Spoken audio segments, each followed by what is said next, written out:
Lincoln City, I think, have been one of the best run clubs in the Football League over the last 10 years, and that's helped them go on a really exciting journey, culminating in two titles in 2017 and 2019, our League One playoff final in 2021, and a close run to the League One playoffs in 2024, all on one of the lower budgets in the division, if not quite the lowest.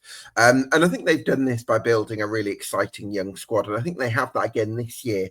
One of the things I'm really excited about for Lincoln City this season is the potential of some of those players in that squad.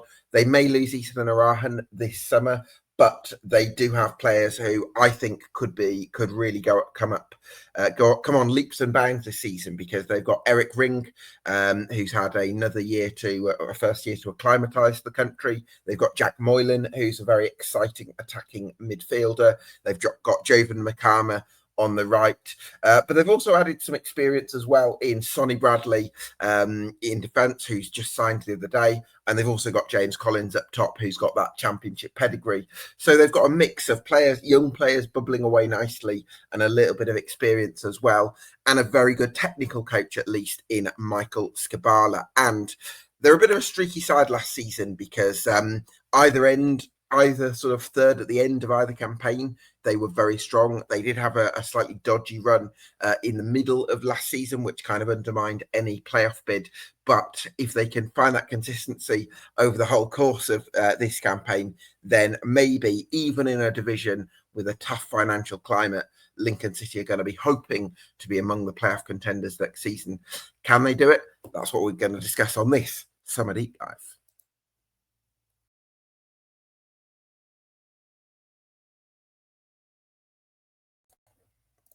Yes, welcome along to EFL Debate. If you like what we do here, you can do us a massive favour by getting subscribed to us on YouTube and on Spotify. That would really help us out. Delighted to be joined by my guest this morning, Jake Tonge, from the excellent Here for the Lincoln podcast, Stephen. Here from the Lincoln is only when you're on away days. Jake, thanks so much for joining us. What do you think of, how are you feeling about where Lincoln City are at as a club at the moment? First and foremost, Gab, good morning. I hope you're well. And thank you very much for having me on your excellent podcast again. Becoming a bit of a regular throughout the last couple of seasons. So thank you very much for the opportunity to speak. Always. Pleasure. How do I feel about Lincoln? Christ, that's the $1 million question, isn't it? I think there's two parts of it. Off the pitch, very sound, very happy. Like you mentioned there, as one of the best well-run clubs, you've got Clive Nates, who, fortunately, Gab, away at Stockport on the final away day of the season, I was stood next to Clive Nates and speaking to him quite heavily. And you can just tell he's such a nice bloke, and he's got such business acumen. And you can see, just speaking to him, I was stood with him for maybe 2 hours whilst the game was going on. And he's so sensible. And you can see why, from his persona and his aura, how his business operates completely in his model. Everything follows it epitomizes him as a person. And you look at the off-field operation with Jez George as the director of football, who, let's be fair to him, while some fans are opposed to him, I think 90% of the time does a particularly good job. And then you look at Lincoln's recruitment over the last couple of years, it's been mainly hits. We haven't had a huge amount of misses. And then you've got your on-your-pitch department, where I think the fans know that, look, yeah, I think you have to take it with some context. That 10 years ago, Gab, we'd not finished above 13th in the National League.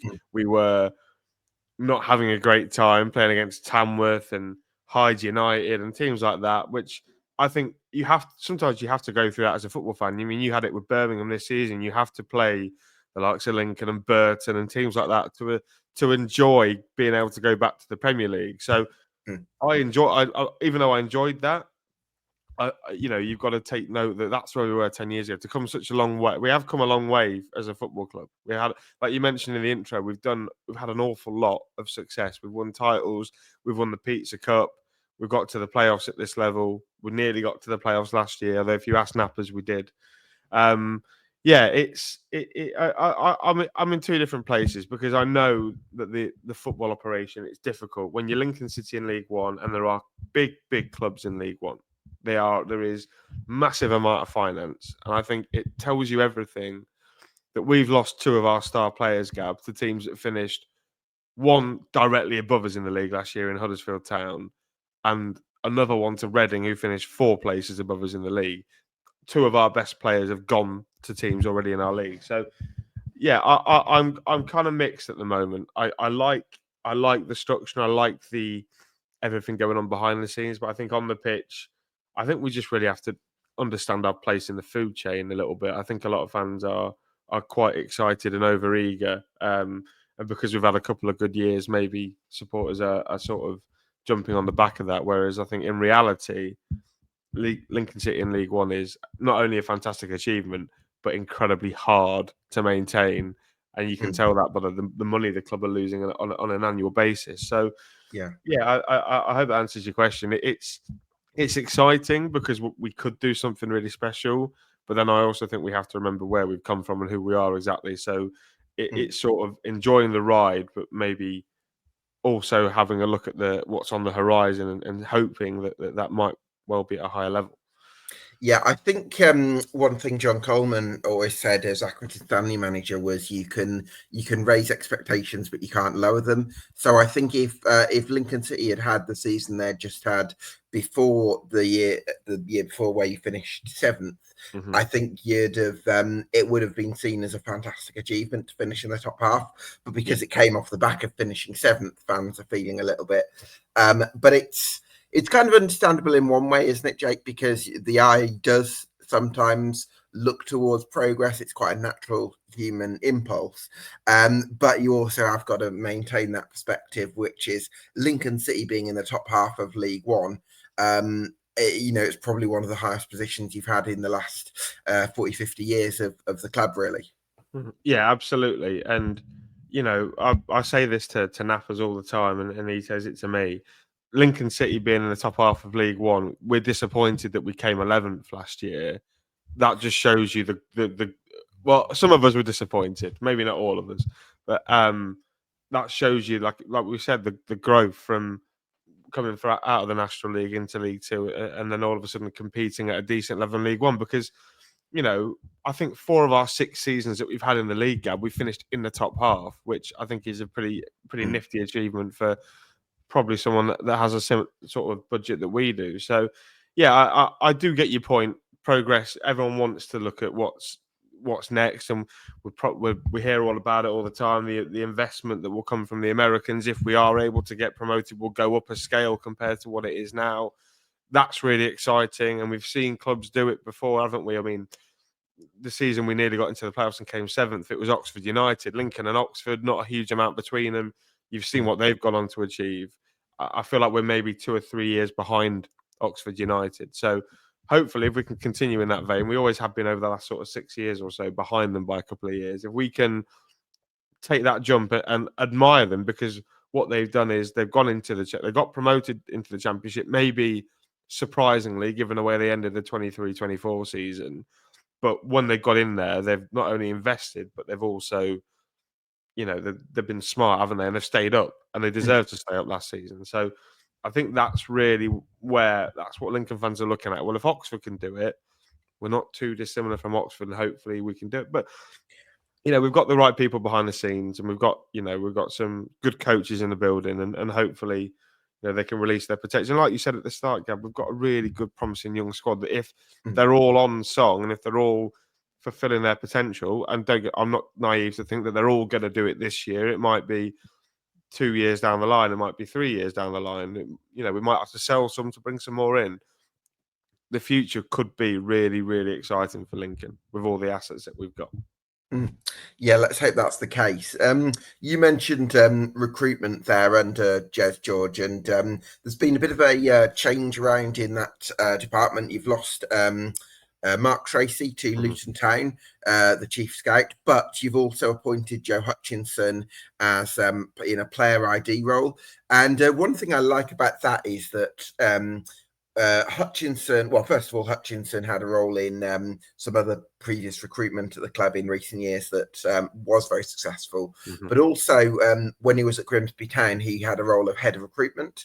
And often the role head of recruitment entails being on the phone to agents and clubs and doing the negotiation side, which, if your main strength is the analytics aspect and studying players and doing the kind of the geeky stuff, if you like, which I imagine that might be more in line with Joe's strengths. I think it'd be better for him to have a role where that does allow him to really focus on the player identification stage, Mm-hmm. which I think Lincoln City, with a director of football, that's probably going to allow him, as opposed to picking up the phone a lot and maybe that requires somebody with different strengths, which maybe Jez George has. So that aspect of it encourages me, and hopefully he can be a good replacement for Tracy. Yeah, look, first on Mark Tracy, we've probably had like a Premier League level head scout for like the last 7 years, because Mark Tracy, there was no game of football he'd ever watched. He was part-time and he was still watching maybe 40, 50 games of football a week. He was that mad and that obsessed, and Luton have got a massive asset on their hands. But I think, and that has been the case in a lot of departments, not just the department you're talking about, Gab, our staff are really high in demand. A lot of our staff have recently, both as part of the football operation and not, have gone on to bigger and way bigger football clubs. We've had lads go to Liverpool, Manchester United. Mark's gone to Luton. So that tells me that the football circles and the football industry appreciate what Lincoln are trying to do. And Mark Tracy's no different. He's been head scout for a number of years, identified players similar to what Joe Hutchinson will do. But the boy's a Luton fan. He's from Luton. He's worked for Luton. And when your hometown club come knocking, look, it's very difficult. If Birmingham City offered you a role tomorrow, Gab, I imagine you'd go on then, let's have a go, like Mark Tracy. And I can't blame him. And I have to thank him for the amount of hours. I mean, I've spoken to Jez about him. Really top bloke, really fantastic, and massively helped kick this club from a National League team into a Football League team pretty seamlessly. Joe Hutchinson, I really like the appointment of. I've spoken to you about it. I spoke to a Grimsby fan that I work with, who, ever since he came in, they've been forward thinking in terms of their recruitment. And I think you look at Grimsby Town, maybe, I don't know, 4 years ago compared to where they are now. It's not all on Joe Hutchinson, but a big part of why their recruitment has been decent is down to him. And he's been at Lincoln before. He knows the environment. He'll know Jez George. He'll know Liam Scully. He'll know Clive Nates. The only new person to him will be Michael Scabala. So yeah, and look, Joe had a great history at Lincoln. He played a really big part in recruiting some really big loanees, which makes me think we might end up trying to go back to having a superstar loanee. So Joe was a big part of why Morgan Rogers came. Joe was a big part of why Brennan Johnson came, Carl Rushworth, those sorts of players. So, but yeah, no, I agree. He's clearly talented as a bloke, and clearly has an eye for someone that can come in and impact the first team. So I think whilst it's a reshuffle, I don't think it will affect this summer. I think maybe going from January and on to next season, that's maybe when we'll start to see Joe Hutchinson come out of his shell and really take an onus on recruitment. Because you'd imagine, Gab, that once we found out we were going to be in League One next season, maybe sort of February time, the work would have started for recruitment. We would have known what league we were in. We would have made a list of targets and started approaching. So, yeah, I'm pleased with it. Like we say, he knows the football club, which is a real big part. And it's always nice taking someone off a rival. It's always nice taking someone off a rival, Gab. I've said this to loads of Lincoln fans. Whilst we have been the top football club in Lincolnshire, which is for a couple of years now, we've not nabbed and taken the best of the others. So, for example, when Scunthorpe were top of the chain, when they were competing at the top end of League One, like we are now, they were nicking our players and they were nicking our staff. So it's nice to be able to return the favour, if you will. So it shows a bit more of a ruthless edge about the football club, which I'm all for. Yeah, absolutely. Michael Scabala, then, Jake. I think he's a fantastic technical coach with some great ideas. Who's worked at one of the best academies in English football in Leeds United. Would you say you've been impressed with his work in the last 18 months? Oh, Gab, this is difficult because kind of. There are parts of it that excite me, and there are parts of me that find it a little bit flawed. I think he has room to improve, but I think every manager does. I think the experience of being a first team head coach was completely new to him. I think there are parts, like I say, that he needs to improve. Maybe that's your man management. I think that's maybe a real part from hearing things around the EPC, and maybe it's not the best place to be Monday to Friday. That will need to improve if we are going to try and make our ambition and try and reach the playoffs in the league. You need to have a nice settled camp. It was nice to hear Sonny Bradley yesterday talk about um, that he thinks that it's hopefully going to be a harmonious place to be in the week and leading into a match day. But I think in terms of on the pitch, I am quite excited. Certainly since he sort of changed shape to this 4-2-3-1. Mm. I look back at all the games that we played pretty well in last season. So I'm talking Stockport and Reading at the start of the season, where we beat both of those teams. They finished above us in the league last year. We were playing a four back for the rest of the first half of the season, and sort of in the middle of the run where you perhaps alluded to there, he was trying to play a formation that maybe he inherited from even when Mark Kennedy came into the building. This three back. We had the players in place for it, so I think he sort of played it, and he was maybe a little bit scared to unleash his identity maybe on a full scale. I think some serious chats were maybe had over the Christmas period after the poor run, which completely saw us fall off the face of a cliff, essentially. And I think the club told him, Michael, we appointed you to be this forward-thinking coach. Just be yourself. And I think when we changed into that 4-2-3-1, sort of February sort of time, I think I looked at, and over the last maybe 15 games, we were 8th in the league in terms of form gap. So that part excites me because he clearly can work with a young group of players. Yeah. And if he plays this 4-2-3-1 like he did at the start of the year and like he did at the back end of the year, that tells me that if we can reach those performance levels, there could be something very good coming from that. But yeah, I like any coach, Gab. He's a young manager. He's not got vast experience in the game. I think you've got to give managers time, and he's on a long contract. The club will know that they won't want to have to, like we did with Mark Kennedy. They won't want to have to continue to pay Mark Kennedy. We sacked him. I think he was 15 months into a 4-year contract or something like that. Yeah. You don't want to be in the I same. think they gave him a 5-year contract, didn't they, Mark Kennedy? No, Mark was a 4. I was certain they gave him a 5-year contract. But it's still the same point, isn't it? You're sacking him not sure. long at. If we sat Michael now, which some of the fans want us to do, it's a big payoff, and therefore you pretty much, we're Lincoln City. We don't have the funds to. We can't just go right. For example, like Huddersfield would have done with Michael Duff, gone right. Let's just sack Michael Duff and rip it up again because we can afford to.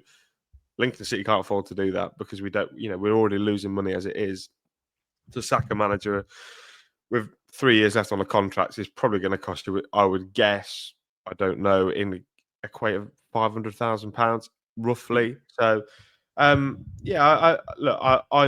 behind him. I'm excited to see where he can take the team because he showcased at the back end of last season, like he did the back end of 23-24, that he can get something out of a group. And my hope is that he does that with this group because it's young, it's hungry, it's got a lot of potential. We'll just have to wait and see how he handles it. Yeah, the man management thing, you hear bits and pieces on the grapevine. Difficult to be too conclusive about that without knowing exactly what goes on.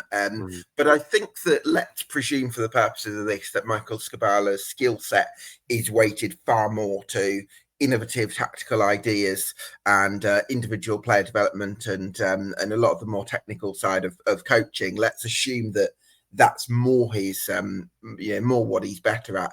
I think yes, there's probably a responsibility on him to work on other facets of his manager that may need a little bit of growth, but also I think there's also a responsibility on other people. So I would say somebody like Chris Cohen, who I believe is very popular as a coach. There's is it Shaw as well? Who's Tom Shaw? Shaw, yeah, that's right. There's Tom Shaw as well. And also, I would even say the senior players in that group. So, Sonny Bradley, who's just signed, I would put in that bracket of being a leader and an organizer. I think he can have an influence on culture. James Collins has played in the championship, and I think he's somebody who can show players how it's done. Ethan Arahan, I probably wouldn't put in that category because I'm expecting him to leave. But those two players certainly, and those two coaches I've mentioned, I think those are the ones who, if somebody needs a bit of love or a bit of a a bit of an arm around the shoulder or something, or those are the people that you'd be looking to maybe just kind of have an influence in that regard, because it's not all on one person. Yeah, and Tendai Darika as well, Gab, is another person that I would have put into that category. Exactly. Yeah. And all three of those three players that you mentioned, Tendai, Sonny, and Colo, all been recruited in the last 12 months, which tells you that maybe the club are maybe slightly shifting away from just having pre-peak players, and I think that's going to be a massive part. I mean, you'd imagine Colo, who's a top League One centre forward and showed that in the back half of 24-25. Sonny Bradley's a promotion winner at this level, who he's played a lot of games, over 500 career games. Tendai, the same at this level and been successful as well. I really think that's your leadership group. I think now that Paudy's gone, obviously, to Reading, I think one of those three is likely to be your captain. How are you coping with that? Are you sitting at home with your Ben and Jerry's watching your? I can't. If I point my camera this way, it'll exploit me for how many Ben and Jerry's tubs I've actually eaten over the last maybe 6 days. I miss you, Paudy. Yeah, Paudy, why did you have to go? No, look, completely understand it. Long contract, more money. I don't begrudge the bloke at all, but I think as a leadership group, we've got slightly more. I would have put Sam Clucas in this category last. If we'd have done one of these maybe in the mid-season, but obviously he's departed and gone elsewhere. So I think it's a real shift in the model that people claim, that we're now recruiting these older heads to sit around and really nurture. Because I think people like Rob Street and Freddie Draper can learn a lot off James Collins. I think Tom Hamer, Charlie Parks, Osh Gallagher, all these players can learn a lot off Tendai Darikwa, Sonny Bradley, and Colo. So, yeah, I would look to them three mainly as leaders, but I also think it's maybe it's also the younger player, because the squad is so young. We've got lads coming through now that are like 17, 18.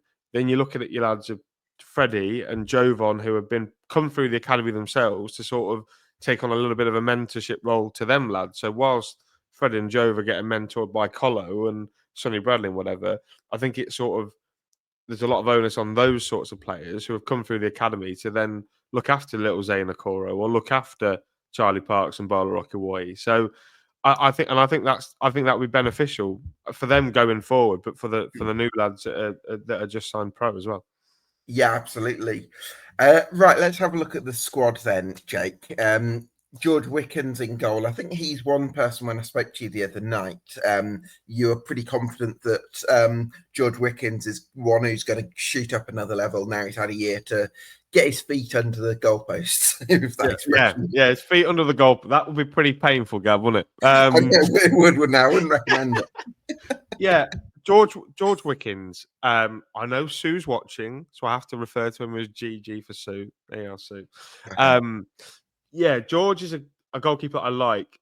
I could tell. I mean, we've been spoiled over the last 5 years, Gab, for goalkeepers. Alex Palmer, Carl Rushworth, Lucas Jensen, like monsters of goalkeepers. Lucas last year, particularly. I felt like George maybe came in, and I've heard Jez say this, and we're maybe comparing George at the start point of his Lincoln career to Lucas Jensen at his end point. And Lucas Jensen at his end point for Lincoln was probably the best goalkeeper in League One in 2023, 2024. So I felt like he was maybe on a little bit of a hiding to nothing this season.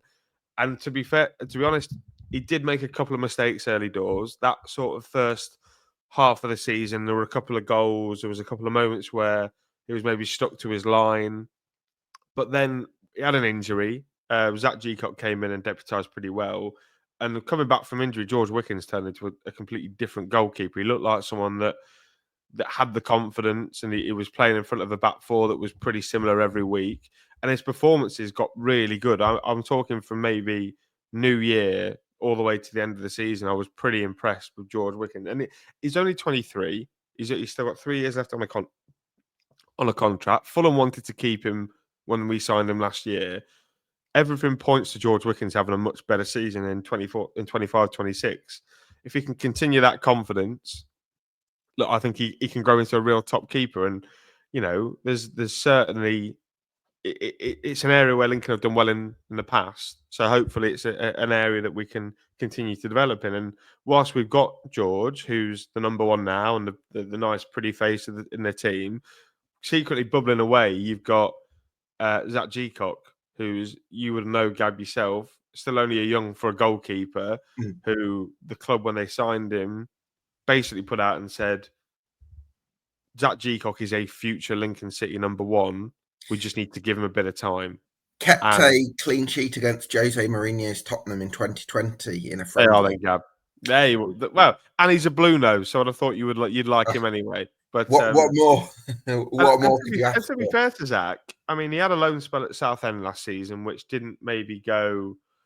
He didn't play as much because they have another goalkeeper who's quite senior from my recollection. He came back in. He played a couple of games while George was out, and he played pretty well. There were a couple of games where you could tell he was a young goalkeeper. But I think the big plan in terms of our whole goalkeeping department this year is George is your most sellable asset. George is the one you want to put not in the shop window, but you want to play in every week so that he can accrue value. Jamie Parlington, as nasty as it sounds, is probably going to sit on your bench and be your number two. Not going to play a lot of football, maybe Virtue Trophy games, maybe maybe plays in the early rounds of the cups and whatever.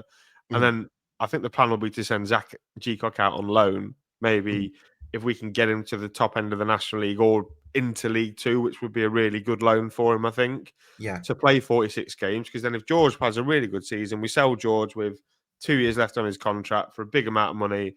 That's all right, because Zach's had a good year at League Two and he comes in and takes the Lincoln City conveyor belt, Jake. It's a exactly. Loan them out and sell and bring them in. It's exactly this is what we do, Gab. This is what we do. So and the club of that forward thinking, that would have been the plan all along, really. Yeah. And everyone would have believed in that, and Zach would have signed knowing that, and George would have said, yeah, fair enough.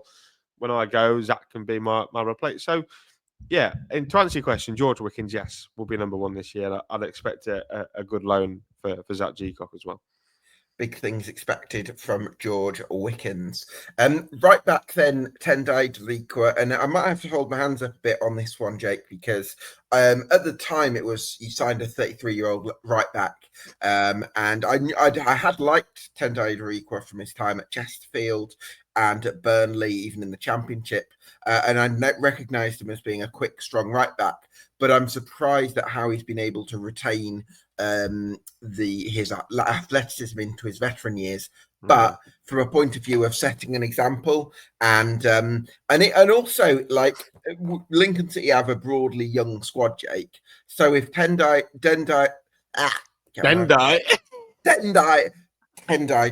get my names right. If Tendai Deliqua is setting this kind of standards in terms of the way he trains and the conviction with which he runs and all that kind of thing, a 23-year-old has no excuse, right? If a 34-year-old's doing it. So I think brilliant from a point of view of setting an example. Yeah, I mean, I was also a little bit skeptical about Tendai, given the fact that we'd had Lars Sorensen the year before.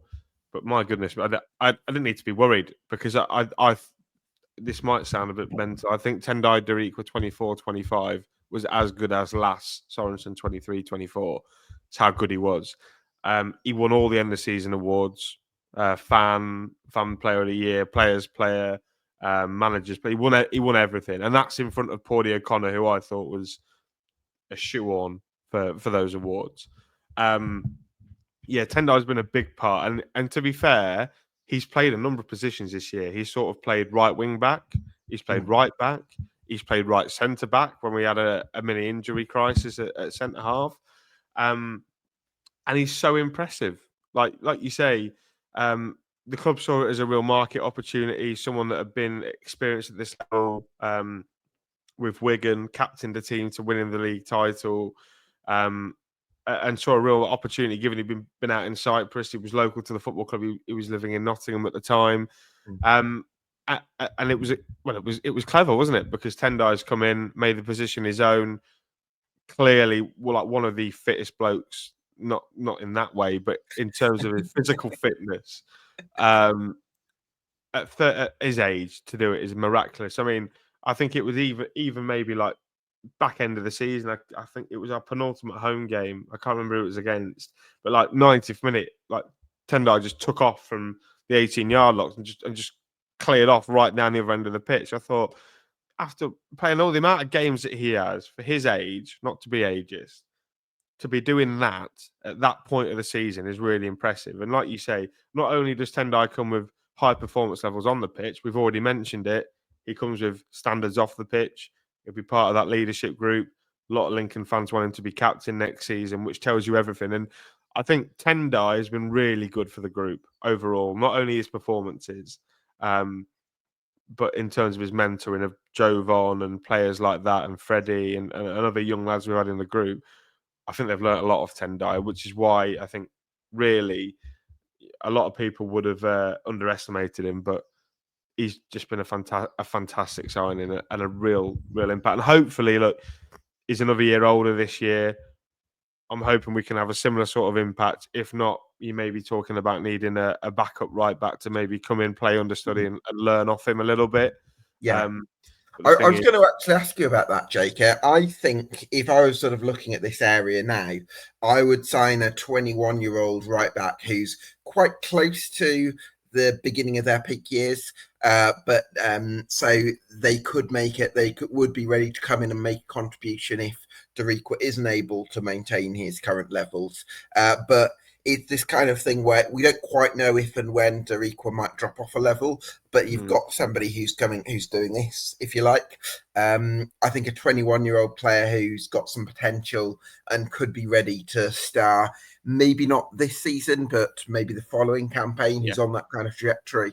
That's the sort of player that I would be looking at, because I'm not sure about Tom Hamer. I think as a solid right back option for this season, that's fine. But as a long-term successor to Tendai Dariqua in terms of getting up and down the pitch and bringing everything you'd wanted a right back, I maybe have a question mark there. So yeah, I would be looking to recruit another right back this summer of a younger profile. Yeah, I mean, we have released one in Jay Ben. Was at Bradford last season. He was brought in to be this really exciting project, and sometimes with these project players, we've seen it before. Charlie Kendall, Jay Ben, they don't always work out as much as you want them to work out. So I was gutted Charlie Kendall didn't work out at Lincoln. I'm wondering if Ben will start on the right and move to the left, like Tony Ben. But political. Yeah. Wow, Ben. Imagine bringing politics into a summer deep dive, Gav. Shameless. Yeah, I agree. I'd like somebody. I tell you who I think, someone that I have liked before. I know the club have liked before. I think he's just been released by Southampton. Lewis Payne. He's been at Newport in the lower leagues. I think previously. I think he's still only 20, 21. Whilst he might not be there now, Lincoln are thinking, well, if he's 20, 21 now, by the time Tendai's out of the team, he could be 20, he could be even 22, 23. At that age, you've got someone that could really step into the that would have been one of my suggestions. I mean, I think the one the one that I really want that I don't think we'll be able to do. I really like Danny Imre at Bromley. I thought it was outstanding. But would Danny Imre come in and be a second fiddle to Tendai? No. I don't think he would. Yeah, you're right. I think you're then looking at you've got to take a gamble on someone that's coming out of the Premier League academy, like we've done before with Scully and Teo Eden, them sorts of players, or whether you take a non-league rising star like we Or, have. or yeah, you try and find a Danny Imre who hasn't had a season that he's had at Bromley yet, and I think Lincoln City are going to be quite good at finding that kind of player that's maybe just a little bit more under the radar. I think that's the sort of profile you got to be looking at. Yeah, exactly. Not a lot of fanfare around when we sign him, but then by the time he leaves the club, everyone's going, "Oh my god, he's like the best thing ever since sliced bread." That's the sort of player that we're after. So we don't ask for a lot in Lincoln. So yeah, I think that's definitely in terms of this recruitment. I think you can maybe afford to have a project player there because Tendai was so good there last year and so durable. I don't think he missed many games at all, but I think he missed a game when his wife was having a child, but apart from that, very reliable, very durable, not many injuries for his age. It was a really good year from 10. Absolutely, and yeah, congratulations to him as well. So in terms of central defence, then Jake, we've got to talk about Sonny Bradley, haven't we? That organising presence, someone who's been there, seen it, and done it. I think he's going to bring maybe a slight. I love Adam Jackson, Lincoln City, bit of a cult hero, but I think Bradley maybe brings that bit of higher level nous as well, having played in the Championship, part of a Luton Town squad that got promoted from that level in 2023. So I think again, a bit like Collins, who we'll come on to, I think that's a high pedigree acquisition and a lovely antidote, if you like, or sort of balancer, for want of a better word, to this sort of young group. Yeah, I mean, we were talking on the phone, Gab, weren't we? Was it Thursday night? We were talking. We had a nice long chat on the phone, and we were talking about, we're doing the summer deep dive. Let's maybe just say we're maybe going to sign Sonny Bradley, and by the time we do it, we might actually do it. And here we are. Yesterday, up popped Sonny Bradley. Yeah, I'm excited by it. I think what we needed is a bit of a big brute who wins headers and is still pretty good at the level, because we've lost Pordy, who is a big brute and is pretty good at the level. So Sonny Bradley, whilst he's maybe 5 years older than Pordy, he has the experience. He's got out of this league before with Luton and with Derby. He was pretty good for Wycombe in the back half of last season as well. A lot of their supporters were keen on having him return to Adams Park this season on a free transfer. And he's left-footed. He's left-sided. How many left-sided centre-halves do you find? And we're looking to replace one. Not only does he sort of replace Pordy with that, but he also a little bit replaces Sean, as he is a left-sided defender. And Danny Cowley used to talk about this years ago when we signed Scott Wharton. You need a left-sided centre-half for balance in your team. And I always bring that up. But now we've got Sonny Bradley, who is commanding, left-footed. I think he's going to be a really good fit. I think he, like we've already mentioned off the pitch, but also on the pitch, I think in terms of what Lincoln were last year, threat from set pieces, pretty good aerially, pretty much across the pitch. I think Sonny Bradley ticks those boxes. And like we've already said, he brings that know-how of how to get out of the division. He's worked with some of our lads before. I think he's worked with Chris Cohen before at Luton. I think he's played with Colo, obviously, at Luton and Derby as well. So, yeah, I think it's an excellent addition. I don't think you're going to... Well, after losing Pordy, I couldn't think of many other centre-halves that were that style of player. But if I did, I think Sonny Bradley would have been on the top of my list, and would have been quite an in-demand centre-half for this level this summer. So to have secured him on a 2-year contract, very, very happy. And I think it's a bit of a match made in heaven. Yeah, absolutely. Bit of a coup, that one. In terms of the partner for Sonny Bradley, I think that Lewis Montsma, when fit, is the best partner of him. I know Adam Jackson's been very consistent for Lincoln City over the last few years. I think that you want a ball-playing centre-half alongside Sonny Bradley. So yeah, Kamara's quite young, and so's Parks. Harmer's, I think of him more as a right back, although he has played centre half for you guys. But for me, Lewis Montsma, when he's fit, is the best option. Yeah, the issue with Lewis, Gab, and I completely agree with you. Lewis is a great centre half. Ball playing ability is outstanding. I just don't know if I trust him, and that's not him. That's the injuries. He had back-to-back ACL injuries. this season we gave him a new contract, we phased him back in, and sometimes we were told he'll play one game a week. So Saturday to Saturday, you'll see Lewis. But then towards the end of the season, we started to not see Lewis, even though it was Saturday to Saturday. So part of me thinks, does Michael trust that, we're well protected with Lewis. He's under contract to 2027. What I think might happen, we might end up seeing a loan for Lewis, maybe. Whether that's abroad, back to Holland or somewhere like that, go and have a year's football, go and play consistently Saturday and Tuesday, because I think Tom Hamer is going to be the man that's going to partner Sonny Bradley. We had this chat the other night, didn't we? And you were maybe a little bit taken aback, but Tom Hamer, every single time he played centre back for Lincoln in a 2 or in a 3, certainly in a 2, I think everyone was really impressed. Really, really impressed. And he works next to a big brute next to him, like a Paudie O'Connor, like a Sonny Bradley. He's a little bit more agile. Whilst he maybe isn't going to ping a ball 80 yards like Lewis Monsman would for a diag, Tom Hamer's very effective at getting the ball into midfield, and he often steps in and does make the passes anyway. So I think I completely respect that you maybe think that Lewis is, as a ball player, way better, and he is. Mm-hmm. But I think that Tom Hamer is going to be your man to partner Sonny Bradley. Lewis is the injuries is a big risk. It's a really big risk because he's done back-to-back. Before his injuries, Gab. I mean, I'm sure you can remember him in the COVID season. He was like, wow, unbelievable. Yeah. But that's to be fair, his best season was a long time ago.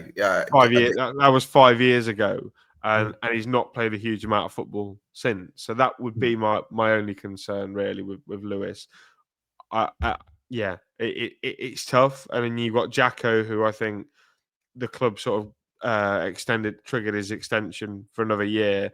I think a lot of people wouldn't have been overly upset if Jacko had moved on.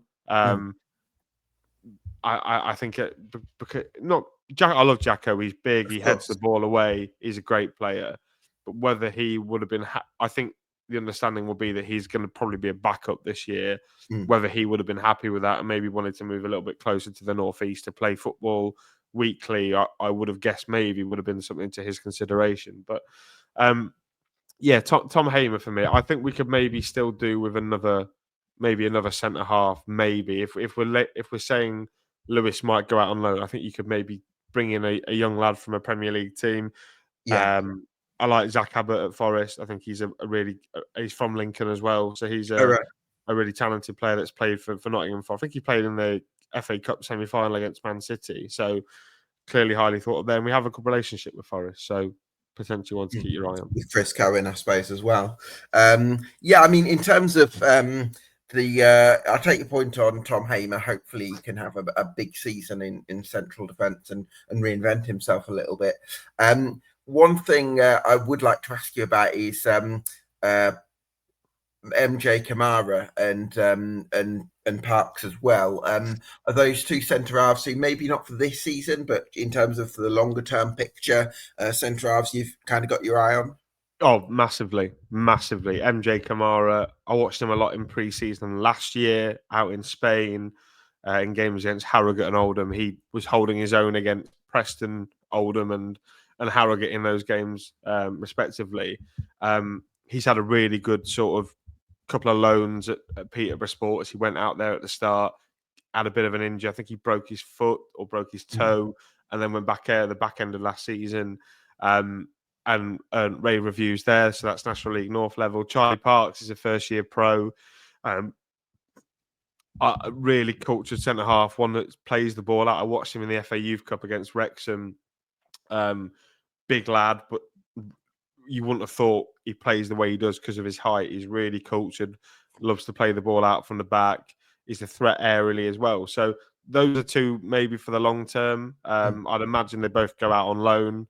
I'd be Do you looking think to either can get a National League loan this season? I think Kamara's maybe a couple of years ahead of Charlie Parks. So I'd imagine we might try Kamara in the National League, maybe somewhere like a Boston where we've got local ties where we can, I know they've just gone full-time, we can maybe send him there into a full-time environment, but also still maybe ask him to come back one day a week so we can keep running our eye over him. Charlie Parks, I Parks imagine. one for a Lincoln United, possibly. I think maybe a little bit hot. Maybe someone like a Gainsborough Trinity, Gainsborough, yeah. maybe like an Ilkeston or somewhere not a million miles away. Someone that's part time, so similar again to like we've done before. Go out, train Tuesday, Thursday with them, but on Mondays and Fridays you're in with us and get into used to being around the first team. So yeah, two really highly talented centre halves that I think we'll maybe be talking about in 3 or 4 years as being big parts of the Lincoln team. Mm. Well, no secret that you're going to need a left back, Jake, because you've got Zach Bradshaw there who struggled to get a game in Tranmere's team. Now, it may be that sometimes you have these stories of players that were sort of very much on the periphery and have an amazing preseason and all of a sudden elevate themselves into the equation. And the way that the summer window is playing out with preseason training returning in a week, it may well be that an opportunity opens up for Zach Bradshaw to surprise a few people. But I think it's very safe to say that at least one left back is going to be coming through the door at Sincilbank this summer. Yeah, absolutely. And it's a difficult position to replace because we've had Sean Rowan there, who's an academy graduate and played every minute of every game last season at 22. That's ridiculously impressive. But yeah, I certainly do think we need a left back. Now that we play with wingers, I think the real aim is that they have to be a little bit more defensively solid rather than bombing on and getting forward. Well, you say that, but if I'm not mistaken, Eric Ring does like to cut inside a lot of it's him that starts on the left. So whether you need somebody overlapping him, perhaps. Yeah, I think it's an option, but I think I'd rather our left back be because Tendai is so sort of forward thinking and joins in. Sort of what happens out of possession really is the left back shuffles round, and so when Tendai goes, you've got a back three essentially, and Tendai's playing as further up the pitch. That makes sense, actually. I like that idea because Joba Makama can also play as a striker. So what that would allow is if you've got Dariqua hugging the touchline, Makama can push up with Colo perhaps and link up with perhaps Jack Moylan. And then you have the left back sort of tucking into an in possession back three, which would actually suit Sonny Bradley because he wouldn't have to deal with the 1v1s in wide areas and stuff like that because he'd have to cover either side, and it would suit Tom Hamer because he's a right back by trade, so him playing right centre back of an in possession three would probably play to his strengths anyway. So I could see that kind of system actually working quite nicely. Yeah, and I think Sean Rowan is kind of a centre back, left back, whatever he was, could clearly fill both of those roles as well. So, I think that's clearly an area where we're going to try. I mean, the last couple of years, certainly last season, we had Saxon early come in, but it's very difficult to recruit a left back knowing that they're not going to play because you've got Sean Rowan, who's someone that you're trying to put in the shop window and end up getting money for like we did. So I think this year it's going to be important that we get someone that's maybe a little bit more experienced, maybe someone that's not 23, 24, maybe someone that's maybe 25, 26, played a couple hundred EFL games or something like that with good ability to defend. I think that's going to be a really important sort of. But then also has trait. some progressive qualities where especially in the second phases of attack where you might need the ball might be recycled a bit deeper and you need maybe the left centre back in a three to be able to join up with the midfield sometimes or off the supporting option, then they can do that. Yeah, absolutely. And I mean the name that's been rumoured at the minute, Gab, is Denver Hume. So whether he's I think he would be more of an attacking option actually, Jake, because certainly this time last year Denver Hume was regarded as he's very good going forward, not really very good at defensively. I think he's got better defensively, but I still think you'd call him an attacking left back. So to have him in that kind of conservative left back role that we've discussed, I don't know if he would slot into that particularly smoothly. So we'll see. We will. He's just a name that's been floated around at the minute. I think it's the following of Hutchinson into the football club, but we'll have to wait and see on that one. Well, yes. So central midfield, you've probably had enough heartbreak already this summer losing Portier Connor, Jake. But I mean, Ethan Arahan, we we think he might be on his way as well. Yeah, whether it's heartbreak, I love Ethan. I love Ethan, and he's a great player. He's definitely up there in terms of ability wise that I've seen in a Lincoln shirt for that position. But there gets to a point, Gab, where he's a big asset for the football club, and I'm sort of torn. Like, I want to keep him because he's one of our best players, and do we progress without Ethan Rahan? It would be a lot harder to progress without him. But also, I think about what the monetary value of what we could get through Ethan, what smart recruitment we could do with that sort of money would be massively beneficial to the club in the long run. So it's sort of in a bit of a catch-22 because I want Ethan to stay because we'll be a better team with Ethan in it. But then I think if we get, let's say we get 1.5 million for him, which is maybe roughly about what he's worth, that money spent across several players could probably raise the floor a little bit rather than just push the ceiling up like you've got with Yeah. Ethan. So I'd love to keep Ethan. He's great. He's technically brilliant. He's so progressive, Also, left-sided. Jake, £1 million plus whatever Ethan Arahan's wages are going to be at the moment. Lincoln City with that kind of money, obviously some of it's probably going to be reinvested in infrastructure and the academy and all that kind of thing. But when you've got somebody like Joe Hutchinson as talent ID, like there's going to be a few quid that you can sort of spot some players that you can develop, and Exactly. and it could make you even stronger. So I think that's how Lincoln City have got to think, isn't it, Jake? Realistically. Yeah, I think so. And look, we're contractually safe with Ethan. He's got a year with an option left after this season, so he's got 2 years and an option on his contract as of today. Which, I mean, if a club wanted to come in now, they'd probably have to pay a decent wedge anyway. And like you say, I think I expected to. I've had this conversation with many people over the last sort of 12 months. I expected him to lose him after 23, 24 because he was like outstanding that Yeah. season. His 24, 25 was good. You could tell he was good, but maybe not at that same level, which maybe means his value's dropped a little bit. But I think you can recoup that because contractually you're so looked after. So I imagine, look, it'd be upsetting to see him go, but he's a player that, look, we want to be a club that brings players in, develops them, and then says, right, go and play at a higher level. We don't want to stand in your way. I think that would be the case this summer with Ethan, and yeah, it'd be a real shame, but I can't say he doesn't deserve the opportunity. Yeah, he certainly does. In terms of that midfield, I mean, with Ethan Hamilton's injuries and just one or two other things, it doesn't feel like you'd currently have that one, what you would say, reliable midfielder in terms of the options. I think there would be some sort of question mark over, or even though you've got lots of midfield options. I mean, I've got 7 down at the moment, of which a couple I'm expecting to go out on loan, but would you say that if Arahan went, you'd be missing that, maybe that one reliable player who could do the same job? Yeah, I certainly think that if Ethan goes, then the priority shifts to bringing in a replacement, and it's probably one that you want to spend money on because of that role in the 4-2-3-1 which we play is just so pivotal. Because the lad next to him goes off with the fairies, enjoys playing up with the midfielders and the wide players. So I think definitely you're looking at bringing in a natural 6. I would be really disappointed and worried if they go, well, Conor McGrandles can play there. I'd be quite concerned if the club do that. But I think, given how important Ethan's been and the fact that we know that we can nurture players in that position, I think that's really important. I think we will probably go out and spend money on someone that can play in that position. I'm not clued up on who that will be. We might go abroad. We might buy from Ireland. We might try and bring someone in from the lower leagues.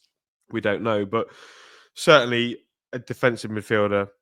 Should Ethan go, I imagine some of the money will go to be spent on that. In terms of who partners him, I think you've got a couple of options. I mean, I'm personally going to discard McGrandles. He's not someone that I want to see play a huge amount of football, but I understand that he's one of the favourites of the manager, so he probably is going to play a bit this year. I would prefer Ethan Hamilton to play in there probably as the next number 8. He's progressive. He drives from midfield. He's powerful. He's got a good long shot on him. He's someone that we saw the best of towards the back end of last season as well. So he's I think Ethan Hamilton, when he first came, that was him at his best, when he wasn't injured. Then he got injured, had a bit of a spell, came back late into pre-season last year. Then he struggled to get back in the team. And then when he did get back in the team, we saw what Ethan Hamilton is all about. Really tenacious, driving forward.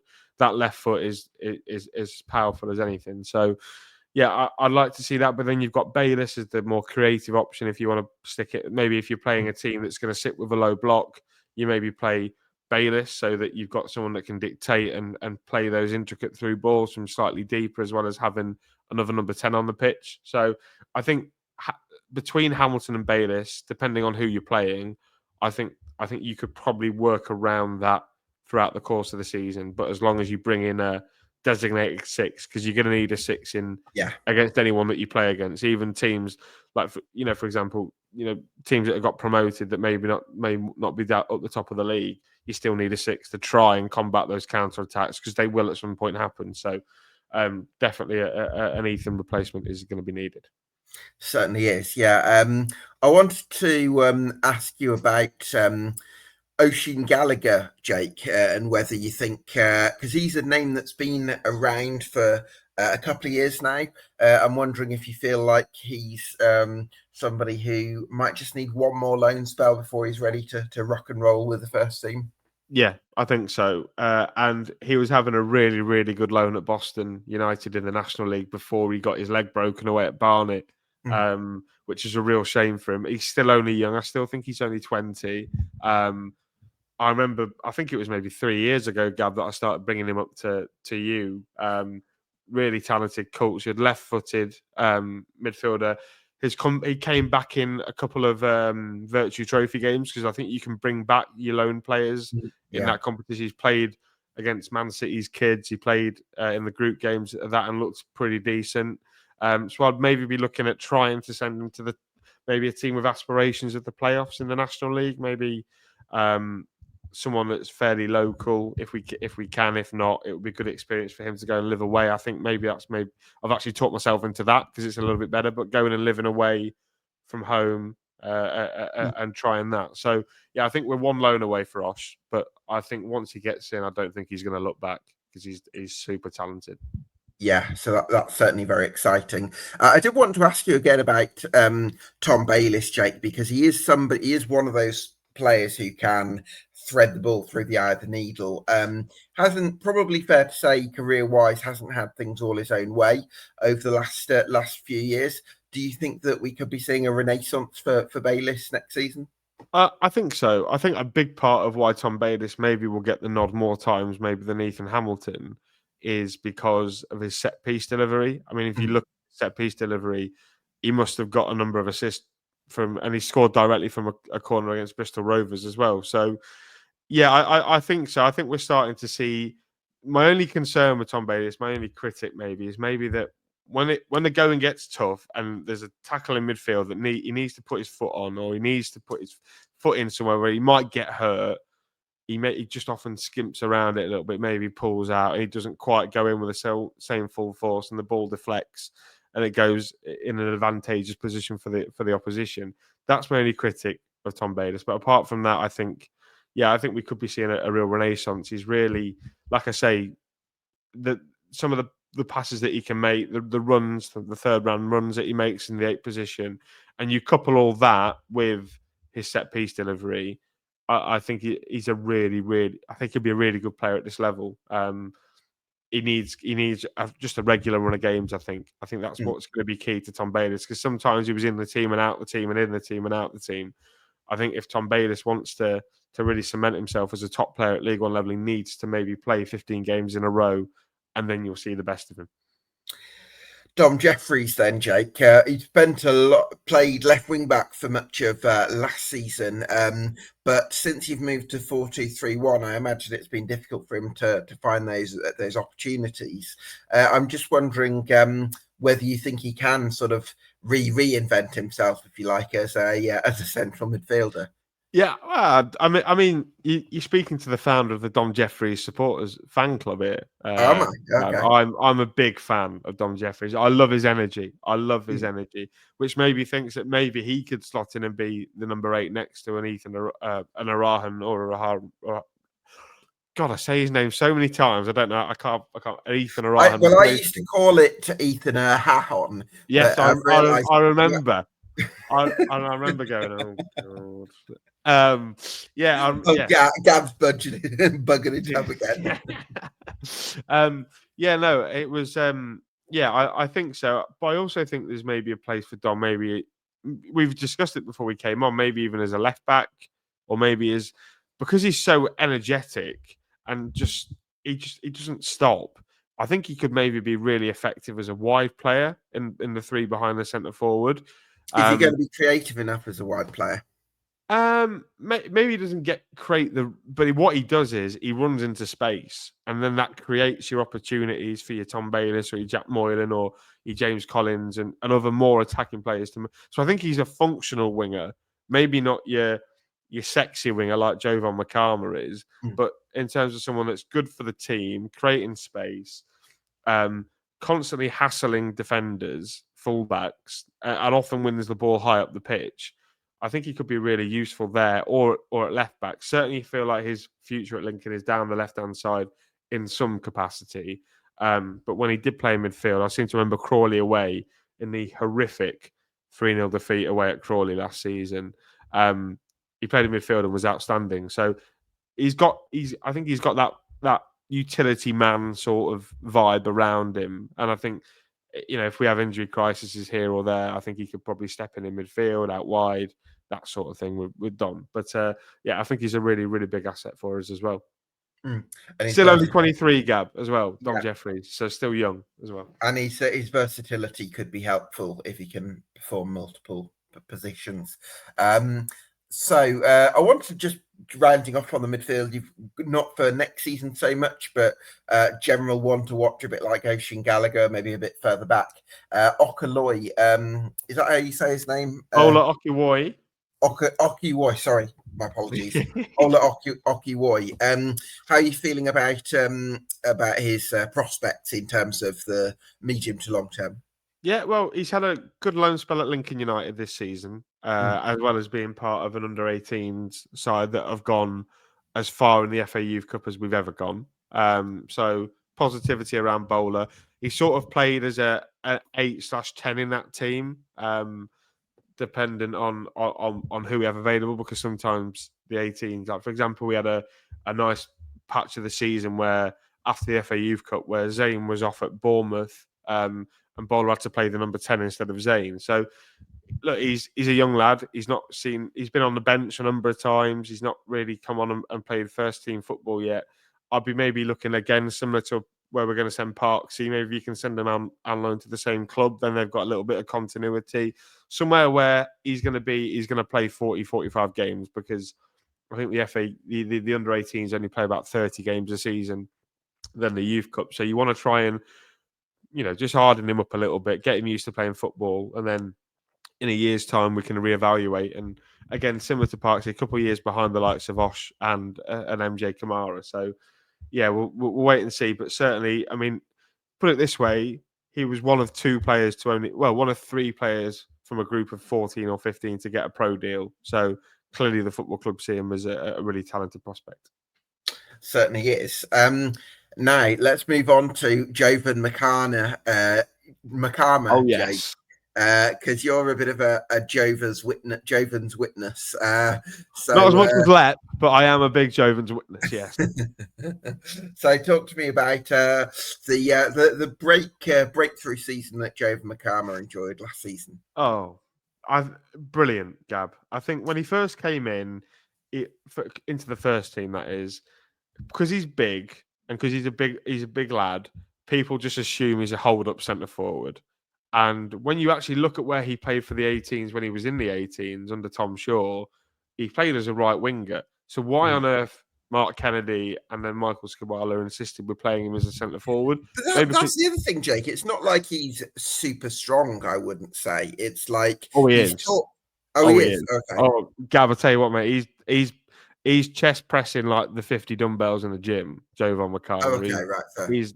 He's really strong. I mean, Connor Taylor was bouncing off him last season, and Connor Taylor's a big lad. So I'm pretty impressed with that. But yes, Jovan, I think he's not a natural goal scorer, but when you moved him out to the right hand side, what Jovan loves most, Gab, is having that space in front of him, right?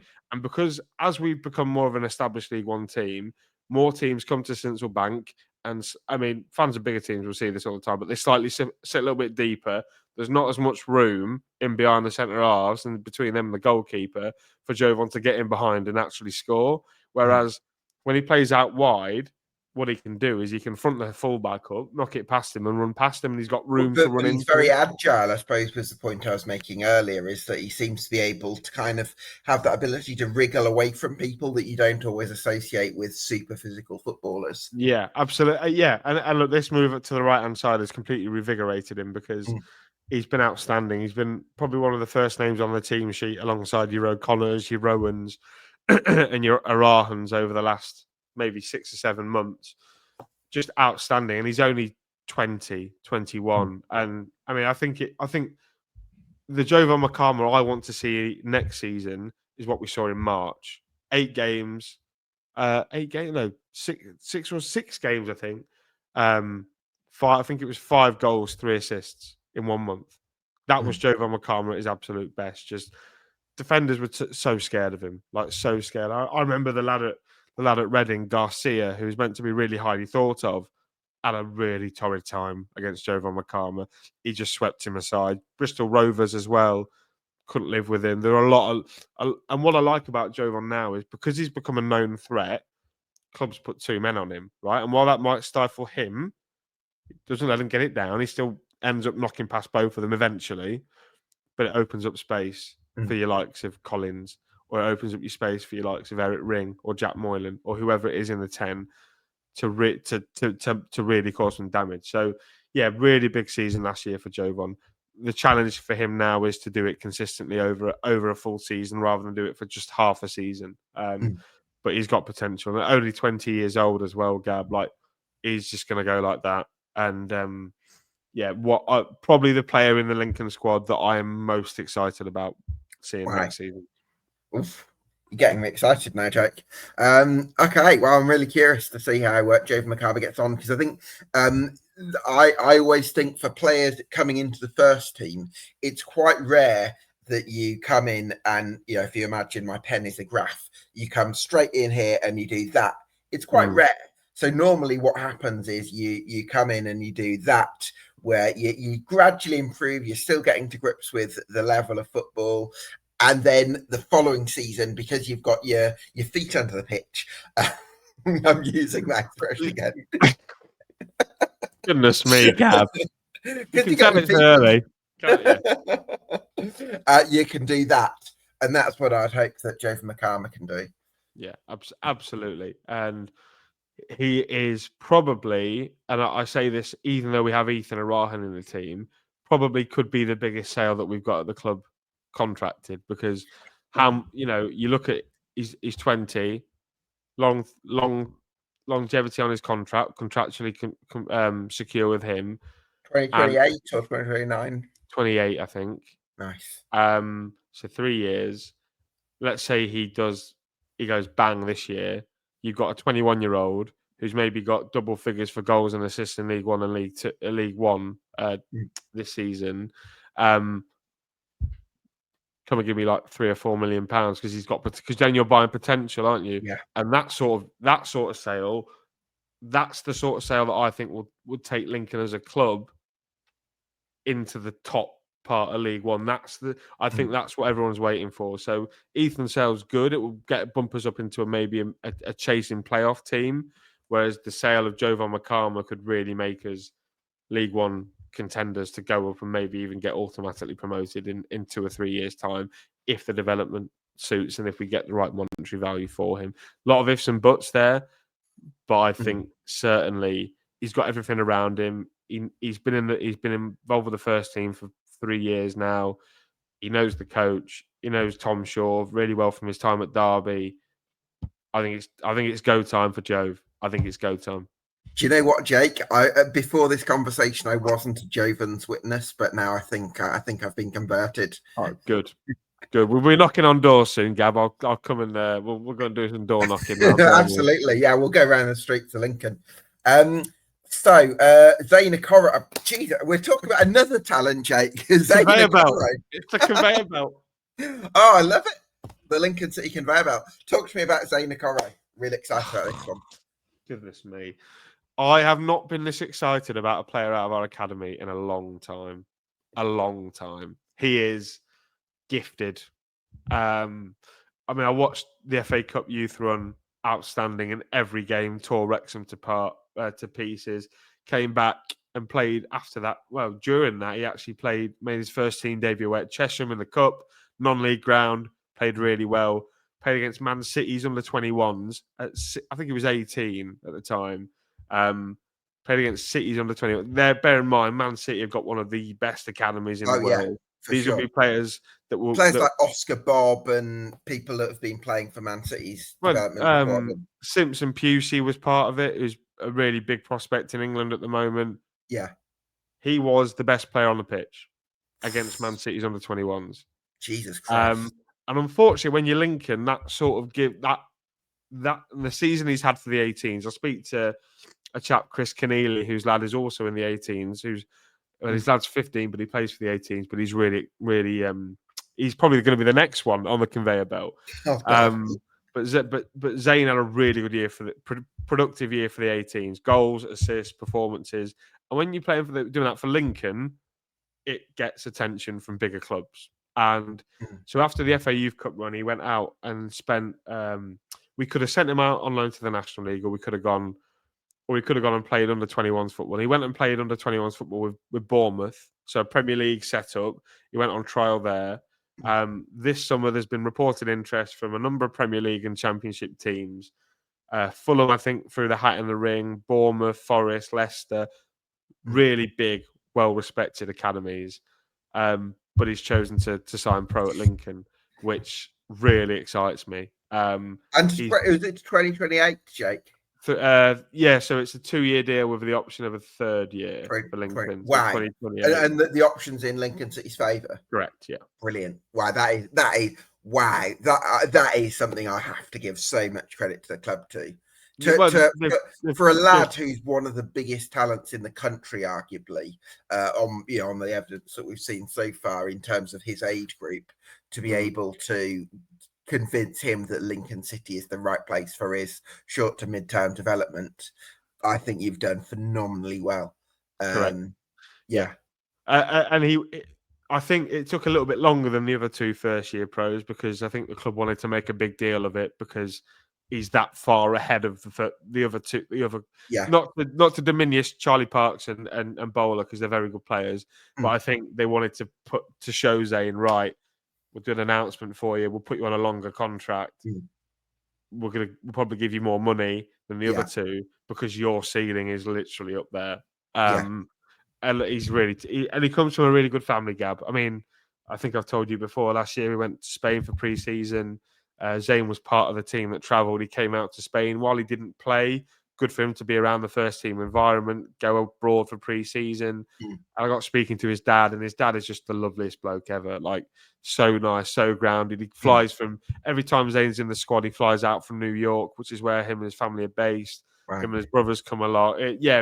Really good, comes from a really good background, which is probably why I think he's ended up signing at Lincoln, because it matches up, really. And I think his family know that we've looked after him for his scholarship. We brought him over from the States, or from, I can't remember. I think he was come from the States, and we looked after him for 2. I think that's them putting their faith in us to develop him. I think in America, the Lincoln Memorial's going to take on a new meaning.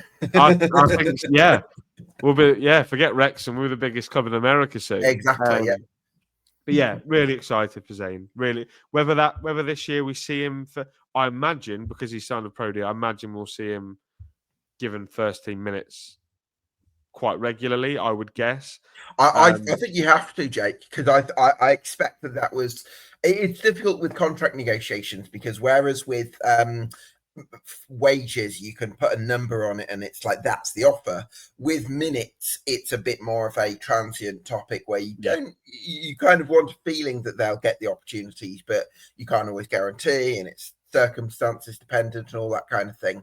But I would imagine that as part of the deal for Zayn Okoro to sign until effectively 2028, he would have needed certain assurances. And I think you've got to put him in the match day squad for league games now, because you want him to continue to develop at that kind of rate. So I think Zayn Okoro should be in the matchday squads. Yeah, and there'll be casualties with more senior footballers than him. But I think when you look at Zayn Okoro, and the potential upside to Zayn Okoro, what he can produce on the pitch, and also what he might earn the club financially, I think you kind of have to make a pathway for a player like him. I think you have to move. I mean, I love player. For example, JJ. I love JJ. Great bloke, great footballer. I think that will be one that I think that will be a casualty for Zayn in order for Zayn to come through. Which is a real shame because, like I say, JJ's a great kid, great footballer. Love him. Do you see Zayn Okoro as an option for the number 10 role? Do you think he could come in for Jovan Makama out wide? Yeah, I think he could play anywhere behind the striker. I think he's quick enough and agile enough to play out wide. I also think he's technically creative enough and spatially aware to play in that number 10 as well. So I think maybe that's why we've seen the news of JJ going back to Burton, because they've offered Zayn minutes and they think they can get some really good money for him maybe in a year or two's time. So do you know what? I'm almost surprised that JJ McKeon has been loaned out as opposed to sold to Burton Albion, because I understand why. I think the reason he hasn't been sold, Gab, is because if JJ goes, and I trust him to do this, goes and has the same impact at Burton but pulls up some numbers, you've all of a sudden he's out on loan. He comes back in a year's time.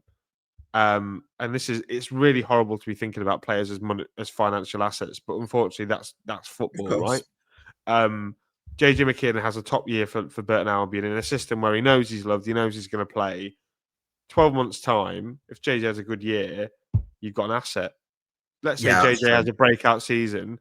You've got JJ McKinnon at Lincoln with 2 years left. It's the same division that Lincoln City are in. So the fact that he's done it out on loan isn't really going to affect his transfer value. Well, exactly that as well. But that he can come back in 12 months if we've got a new head coach or if maybe things have changed. He can come back in and be reintegrated in with the group. Or you've got a player that with 2 years left on his contract, you can sell for quite a bigger fee than what we ended up getting for him at Tribunal, which was rumouredly about 50 grand. So you're making your money maybe tenfold on JJ. And that's maybe why there's not the option for Burton to buy, I would guess, because we don't want to narrow the suitors down. We don't want to just say, "Oh yeah, we'll let you have him." We'll just make it your thing. We might as well open the market up, put JJ in a shop window for a year. If he's good enough, come back and play for us. If he's not, you've then maybe 10 times your investment in the first place. Yeah, regardless, I'm not sure if JJ McKinnon is going to have a playing future necessarily for Lincoln City, just because I could imagine sort of the lack of opportunity, perhaps, being a bit of a difficult one for him after signing a 4-year contract. So I could understand if he felt a little bit put out by that. But I wanted to come on to Jack Moylan, Jake. Are we talking about another talent here that Lincoln City fans are excited about? Yeah, I think so. Jack, obviously, he came with quite a bit of fanfare, given the fact that he was over in Ireland and was the top scorer in the League of Ireland, despite not playing as a number 9. I think he's still only young. I can't imagine. I think he's 24, 23, 24. Really exciting. He can score goals. We saw it towards the back end of 23, 24, where he scored twice at Barnsley, twice against Cambridge. He knows where the net is, and clearly, having been the top scorer in the League of Ireland, he's someone that knows how to put the ball in the net. But I think his energy and his ability to just dribble past players is really what sets Jack Moylan apart from other people. he's very similar, Gab, in the mold to Teddy Bishop, where just without the injuries, where he can turn a player completely inside out, and he's got that ability to finish it off afterwards. So yeah, Jack Moylan, I'm expecting a big year from him. Last year he had a nasty injury. He should be back in time for Monday when they start pre-season at the EPC. So I think having a full pre-season will be massively beneficial for him. Playing in a number 10, because if you think about where he played last season, sort of in the 3-5-2, whatever we played, he sort of played as it was an 8. We had a 6 and 2 8s, really. We played with 6 and 2 8s, whereas now he's going to get to play as a number 10 and be the real creative outlook in the team. He can create that magic in the final third. Yeah. The only thing I need to say about Jack is I just wish he got his head up a little bit more, because that's probably the only downside of him. He like, there was a game at Rotherham last year where the goal is empty in front of him. If he looks up, he just taps it home, and we go. I think we go 2-1 up. So do you think, Jake, that in some ways he's so at one with the ball in terms of his skill and turning opponents inside out and having that zest for having the ball at his feet, that he doesn't always quite know how to bring the pitch into his mind, if you like, and think what are the right options. So he's got that skill. You don't want him to lose that skill, because that's where the magic happens. But then you want him to make the right decisions after he's done a bit of magic, and that's what's going to really open teams up. So hopefully that's one area where he can improve on over the course of pre-season. Yeah, I mean, if he had the decision making, Gabby wouldn't be playing in League One. Of course, yeah. So if he can get better at just laying the ball off to the wingers or slotting Colo in or Street or whoever it's going to be up front, I really think that we could be looking at a player that is another big asset for Lincoln. Good work ethic as well, Jack Moylan, would you say, in terms of against the ball and all that kind of stuff? Yeah, I think all the Irish lads that we've had are really hard workers, and we've had a lot of them. I think he really knows what it takes to graft, and he certainly does his fair bit of out of possession work. I also think it's really good for him to learn off maybe like Ben House, who's still in the squad for another year. Ben House really good out of possession. If Ben House can just start teaching Jack how to be out of possession, because I like Ben House. I do like Ben House. I don't think there's many players better out of possession than Ben House. I think if he can teach Jack and retain that skill, then Jack Moylan could really just, similar to Jove and to Zane and to Eric and players like that, just completely fly. I think the gauntlet's been thrown down to Ben House, hasn't it? Because with the emergence of these players like Jack Moylan, who's got that incredible potential, like Jove Makama, even Zane Okoro coming through now, and then the signing of Collins up top and Rob Street's form at Doncaster, which we'll come on to. Has Ben House? Is it up to Ben House to show Michael Skabala, look, I was a key player for Lincoln City 2 years ago, and I can still get back to those levels? Yeah, I think so. Housey is kind of, he's not a 9 and he's not really a 10. He's like a 9.5, which is really difficult to describe. But I certainly think towards the back end of last season, like a deep lying forward, would you call him, Jake? Yeah, maybe like a deep lying forward, someone that can play in the 10. That's maybe not. Look, Ben House doesn't score the goals. I don't think Ben House is in the team to score the goals. That's maybe why you partner him with a Collins or a Street or a Makama out wide. I think we saw the best of Ben House towards the back end of last year. Now, whether that's because he knew he was out of contract and he was playing so that the club would extend his contract, or whether that's because he was trying to draw up some interest or whatever, Ben House showed in the last 5 games of last season that he can still be an effective part of a team wanting to strive up the league and be involved in the playoff conversation. Like we say, he's got qualities off the ball. He's such a relentless hard worker. He can finish. He just maybe just doesn't get in the positions as regularly as a James Collins does. But when he is in those positions, he can do it. I think he's like 25, 26. he's probably starting to become one of the older heads in the dressing room. And I think we've spoken about how important the likes of Sonny Bradley and Tendai and Collar will be. I think maybe you can maybe start to maybe bring a player like Ben House of that age, sort of where I am now, 26, 27, maybe starting to form them into a little bit of a leader, so that if Tendai or whoever's injured, then you've got Ben House that can step in and do that role. I mean, he's always very vocal.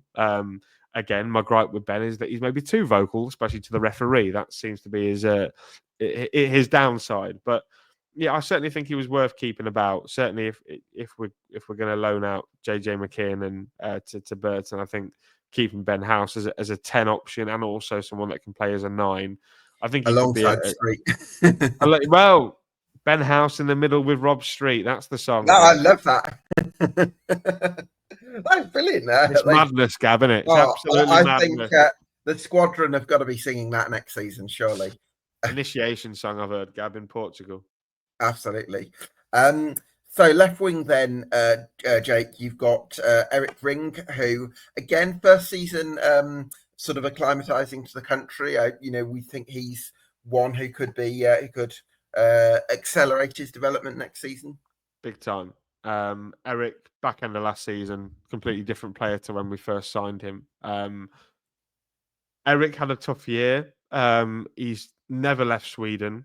He's never been on holiday outside of Sweden before he left AIK. So he was coming to a new country to live. We had to convince him to come, and that was not the easiest of tasks because he's an AIK fan and he wanted to stay there. And he found it difficult because he was playing out as a wing back. And that's not his position. He's an out-and-out winger. So the shape to the 4-2-3-1 you think would help him, and it did help him. He was able to lock down that left-sided spot towards the back end of last season. Was really, really impressive, certainly away at Stockport. And I think if he can cut it against Stockport, I don't think there'll be many teams better than Stockport County this year if he can do that on a consistent basis. What you don't see with Eric is that he struggled last year off the pitch.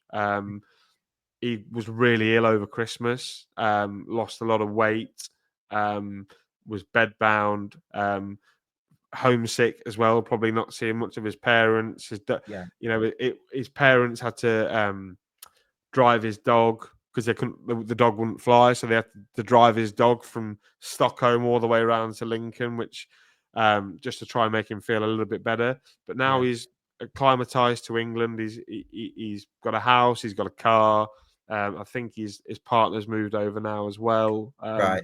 It's funny, isn't it? It's all those things, because in any other line of work, we would think, well, of course, you need your personal life to be a bit smoother and have things in place in order to do well in your professional life. But in football, we don't see behind the curtain very often, but those things play into it. So if he's got I don't know, his parents coming over from time to time, and he's got his dog and he's got his girlfriend and he's a bit more settled in the area anyway, then those sorts of things are definitely going to play into performance, aren't they? Yeah, I think so. And Eric, again, like the bulk of the lads that we signed last summer, still only 23, still got 3 years left on the contract.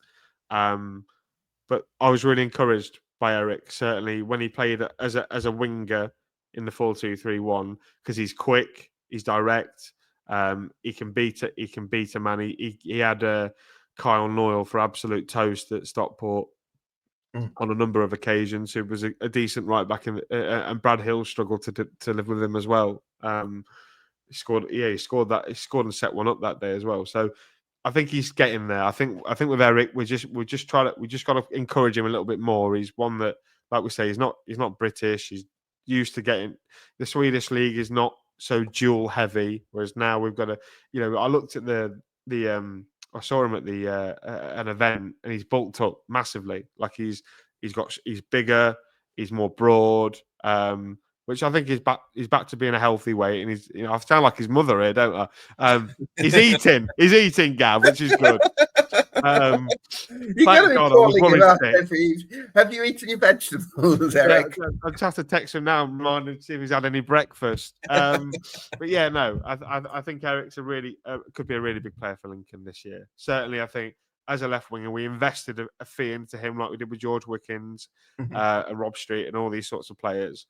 I think the club will want to get value for money, and I think they see him as a real asset that we can sell on for big money, because wingers and attackers do go for more money than defenders and midfielders. Like we say, that's why I'm looking forward to having Jovan and Zayn and all those. Rob, maybe we can sell on for big money. I think Eric, as a wide player, could make the club a lot of money as well. Yeah, Rico Hackett, Jake. Don't know if he can be more than a super sub this season, because he's certainly got pace and he's certainly got strength, and he's versatile as well, so he can play Yeah. on different sides. So he has that going for him. I think in terms of technical ceiling, it's quite low, and I don't know if he's somebody who can start for Lincoln City if you're planning to really make a push for the playoffs next season. So yeah, I'm not sure. Yeah, I'm not quite sure that Rico Hackett's going to be good enough to start for you lot regularly. Yeah, I love Rico. Like, Rico's been a great player for us. I mean, I when we talk about Rico, my mind takes me back to the 23-24 season, like so it often does, when he was playing left wing back, and he was absolutely unstoppable on that left hand side during the back half of that season. Scored so many big goals. One away at Burton, which won the game. I know David will be watching, so that's for you, Mr. Wilson Turner. Away at Port Vale, he scored some really crucial goals for us in that really good run. But yeah, like I said, I think the group around him have got younger, and I think the potential's higher than what Rico has. I think he's just going to fall a bit of a victim of that, because the club will want to sell. We're a selling club. Everyone in the FL is a selling club. We have to sell players to make money, so that we're not going down into non-league and things like that. So we have to sell Eric, we have to sell Zayn, we have to sell Jovan.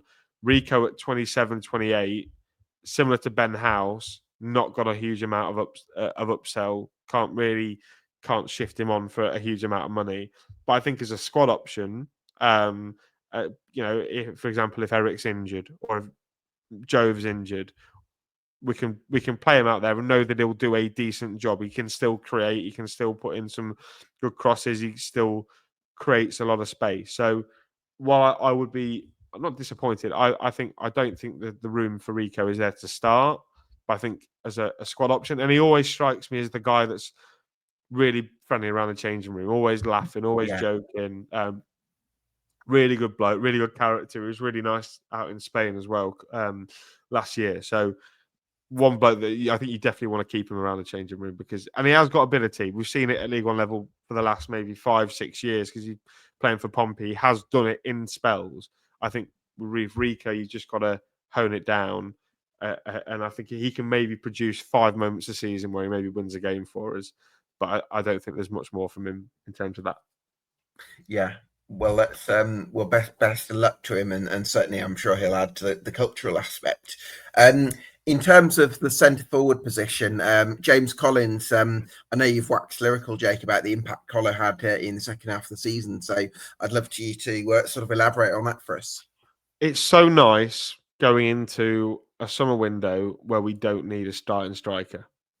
I can't tell you. It is unbelievable, because everyone wants a 20-goal a season striker, and we've got one in James Collins.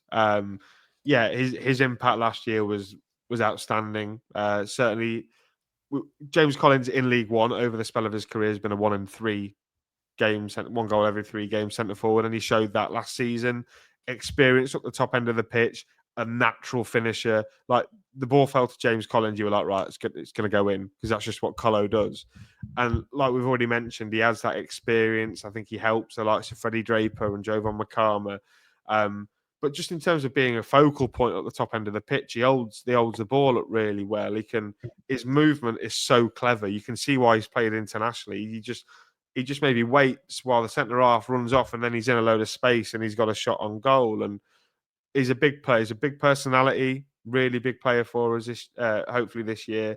And if the back half of last season's anything to go off, Gab, where he scored 10 in 20, similar to what Joe Taylor did the year before. Yeah. I think you're looking at James Collins maybe even scoring more than 15, 20 goals next season, because you'd back him in half chances in the box. He's got that experience. So, yeah, really big signing, a really good signing at the time. One that I'm really glad the club made. And I think in terms of nurturing Rob Street and Freddie Draper going forward, he's a really big player for us as well. Absolutely. Rob Street then had a very good loan spell at Doncaster Rovers in the second half of last season. Is he somebody who you think could be ready to try and push James Collins? Because I'm not expecting you to play two up top. Certainly not from the starter games. So again, Rob Street is going to find it hard to get those opportunities in the starting 11. But he made a great case for himself on loan in South Yorkshire. Absolutely. Different type of centre forward to James Collins as well, in terms that he wants to run in behind and cause teams issues. So I really think that when we're playing maybe a team higher up the league where they're going to try and push themselves onto us, having Rob Street on the counter attack with Eric and Jove either side would be really dangerous in terms of pacing behind. But yeah, great audition for him at Doncaster, helping them get promoted. Real big part of that for them really becoming champions in League Two. Whether he gets a chance, I think he'll be in and amongst it this season. Like I said, I think his first task is to dislodge James Collins, which will be really tough. But I think once he's able to do that, I don't think Rob Street's going to look back. A player that I think, again, if he can find the net consistently like he did at Doncaster, again, similar to lads that we've already spoken about, at 23, 24, he could have a really big upside for Lincoln. So I think he stands a chance. Different type. You always need different types of centre forwards. You've got James, who's your more experienced finisher.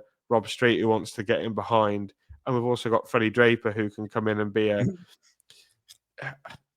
he's a different option to Rob Street. He's a big lad. He's more physical. Maybe that might benefit us in some games. Freddie Draper's going to go, whether it's on loan or permanently. I think, Jake, I don't know anything, but I think if you played a two up top formation, I think somebody like Freddie Draper would happily stay on because he'd know that he'd get opportunities. Might not be in the starting 11, but he'd be in and around it, and he'd get his chance. If Michael Skabala is planning to play one up top this season, I think Freddie Draper is too good to be third choice centre forward for one position. And I think it would have to be somebody who's a teenager who's not really expecting to play many games at this stage of his career, who would be that third choice, somebody from the academy or something like that. Whereas I think Freddie Draper, with what he's done so far in his career, you think of the half season he had at Walsall in 2023, I think he's done too much to expect to be third choice for a position. So sadly, I think Freddie Draper's going to be on his way out. Yeah, I think I would be. I think I'd prefer it if that was a loan move for Freddie. Again, where we could maybe send him back to League Two, maybe to Walsall. I saw you chat with Simon the other day. They're calling out for a Jamil Matt type replacement, which Freddie Draper could really be.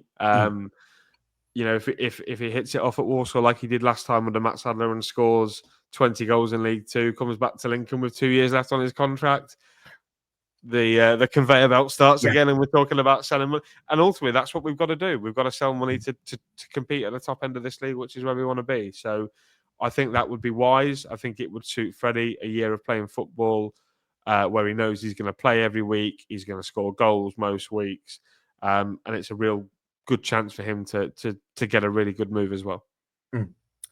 Right. So expectation. No, before I go on to expectations, I'll ask you about number of additions required. So if I look at the squad, I think you're probably going to need one young right back as an understudy to Tendai Reaper. Yeah. At least one left back, a replacement for Ethan Arahan. Yeah. I mean, I think in the attacking areas are pretty well stocked. So with the number of players under contract, I think you probably only need another 3 or 4 additions. Yeah, I think so. I think you can maybe add a Premier League loan wide player maybe to be involved in that conversation to maybe be a different option to Eric or to Jovan. Depending if Freddie goes, you probably want to depending on whether you want to use a Coro as an option in the 10 role. Yeah, and if Freddie goes, you maybe want to bring like another young lad in on loan just to in case. Not a loan. I don't think you'd loan a striker to be third choice for one position. Well, we might do. We did it with Jack. We did it with Jack Vale. No, if you want to develop Rob Street and James Collins, don't you?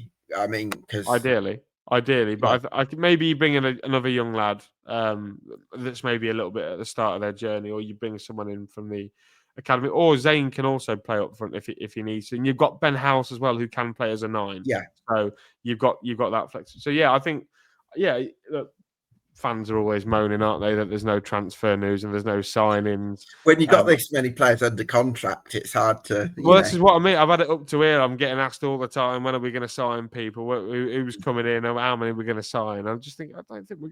Do you think? I mean, I almost sometimes think Lincoln City fans. Well, not sorry. That sounds.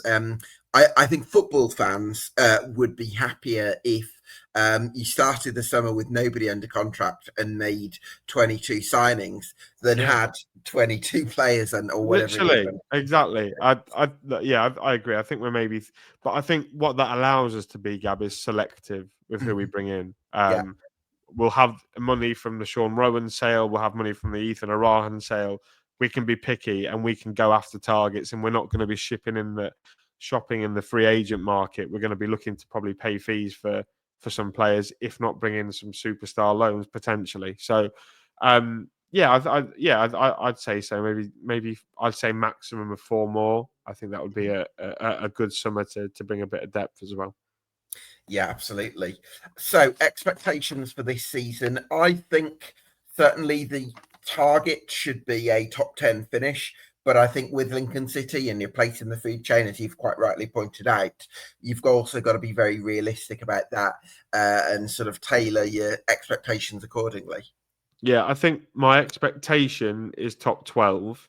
And I think I would like us to try and aim for top 10, top 8, that sort of marker in the league table, because financially we're just so far behind the other clubs that are going to be competing for the playoffs. So I think what we've got to be is really smart. I think Lincoln finishing in the top half for, what would that be now? That'd be 4 years in a row, would be a ridiculously good achievement. So no, because you finished in the bottom half in the 21-22 well, it season. would be 11th under Kennedy, it would be 7th under Michael, it would be 11th under Michael, and then a top half finish. So it would be 4. Oh yes, you're correct. 4 years in a row would be 4 years in a row, and top half if you achieved it this year. Yeah, that makes sense. Which I'd probably back us to at this point.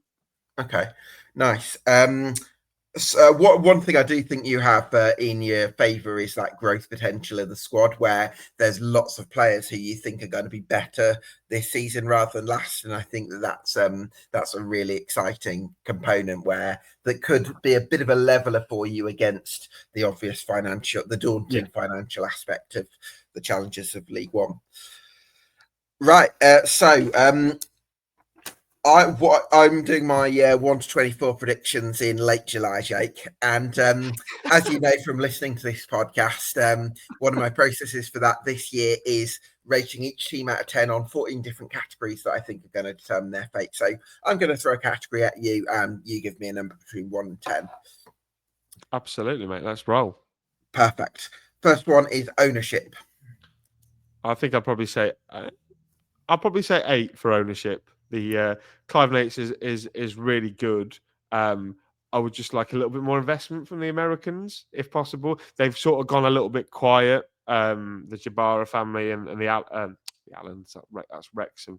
The Fowlers, who own a baseball team over there, they've gone a little bit quiet over the last maybe 18 months or so.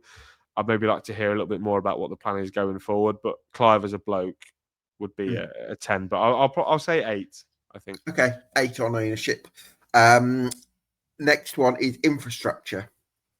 So this is in terms of like the training ground, so it's quite a wide-ranging category. So it kind of includes the facilities, so like you mentioned, training ground, match experience, but I've also included in it things like recruitment as well. So kind of the day-to-day operation at the club as well. I think that's a 9 for Lincoln. Okay. Clever people in the powerful positions, great training ground, great recruitment team, great chief exec. I think we're in good hands. Lovely stuff. Playing budget. Right, we were 19th last year in terms of playing budget, and came 11th, which is a good achievement. I think we're probably going to be I'd say 2 or 3 for playing budget. I think we're going to be ones down the bottom for that. Okay, 3 for playing budget. Management. I'd go 6 for Michael. He's got a bit of room to show me. But I think there's potential for it to be 6 is a higher. bit low for what he's done over the last 18 months. Okay, we'll say 7. We'll say 7. Okay. But I think there's some, like we spoke earlier, there's some room for improvement for Michael. 1 or 2 things to sort of iron out. Okay, goalkeeping department. In terms of stability, I like it. I think it's a good unit. I'd probably say an 8. George Wickens has got some good potential as well. So has Zach. So yeah, probably an 8. 8 for the goalkeeping. Defence. Now that Sonny Bradley's in it, it completely changes it. I'll probably, again, similar. Probably because we haven't got a full. I'll go 7 because we haven't got a left back at the moment. But I think 7 for now with the potential to go to an 8. Yeah, correct. Yeah. Okay. Midfield. Well, if we keep Ethan, then you're probably looking at like another 8. But at the moment, probably again similar to defense, maybe 7. I think maybe we could. I think a lot of it depends on that Arahan replacement. If we get it right, then I think you could be talking 8 again. But for now, 7. That makes sense. Attack. Well, we've got 2 centre forwards that were 2 of the most prolific in the EFL in the back half of last season. So I'd probably say an 8 for them too. I think we've got the nice mix of experience in James Collins and youth and exuberance in. And then if you want to include Makama and Okoro, 9. Fantastic. 9. All right. Yeah, if Makama and Eric and Zane and Rob and some unit there. Okay. I'd probably say let's stick with an 8 for now because in terms of the rest of the division. Okay, yes, I promised I wasn't going to hype us up this year, didn't I? You got me excited now. Talking about all these players. Oh. I mean, depth is the next. I think for mid to late June, I think you're in a fantastic position in terms of depth. Yeah, we're 27. 28 pros on the books now. Brilliant. Yeah, certainly. The quality of depth maybe not as great as maybe other league teams. I'd probably say 7 or 8. I'd guess around there. Okay, I'll put down a 7.5 then. Yeah, like half Ben House sort of thing. Not quite a 7, not quite an 8. Okay, all right, nice. What's the next one? It is squad stability. Well, it's pretty high as well. Yeah, well, this group have been together quite a while. I'd probably say 8 for that one as well. Yeah, I'd even gone 9 because the number of players under contract. Yeah. Next one is growth potential. Come on, Gab, you know the answer. 10. 9. 10. I told you. I said. You did say 10, yeah. I said, have you had a 10 yet? Well, I'm going to give you your first 10. Growth. Yeah, there you go. 10. So many players with such high ceilings. I felt like it. I feel like I have to go for a 10. Certainly, We're going for the 10. Lovely. Team spirit. Oh, I think that's a little bit more of a slight question mark. Yeah, I was thinking I was torn between 6 and 7. I'll probably say 6. Yeah, we'll go for a 6. I think the mood around the EPC could be a little bit better. Yeah, well, hopefully that's something that can sort of work on in terms of the cultural aspect. So growth with the spirit, fitness. I think we're a pretty fit team. I'll probably say 8 again. Yeah, I'd say we're pretty fit. Okay. And finally, quality. I think we've got quality in most areas of the pitch, really. I'll probably hate between 7 and 8, Gab. Do another 7.5. I think it's 7, should we say? 7 for now. I think we can sprinkle in the quality like the little hundreds of thousands on the cupcake when we start spending some money. Nice. Okay, so some final quick fire questions from me then, Jake. What's the biggest reason to believe in Lincoln City right now? The structure of the football club, ownership, recruitment is is geared up to be successful, and we're very good at what we do in terms of when you compare budget to points position and things like that. We're very good at overachieving, and we consistently have overachieved in this league, probably for 3 or 4 years now. So I think the fact that we're able to do that consistently, clever enough to do it consistently, and with the ownership, and like I say, the recruitment and the people in power are very good at their jobs. And I think a lot of football clubs would be in envy of the people that we have in post. Biggest reason for doubt?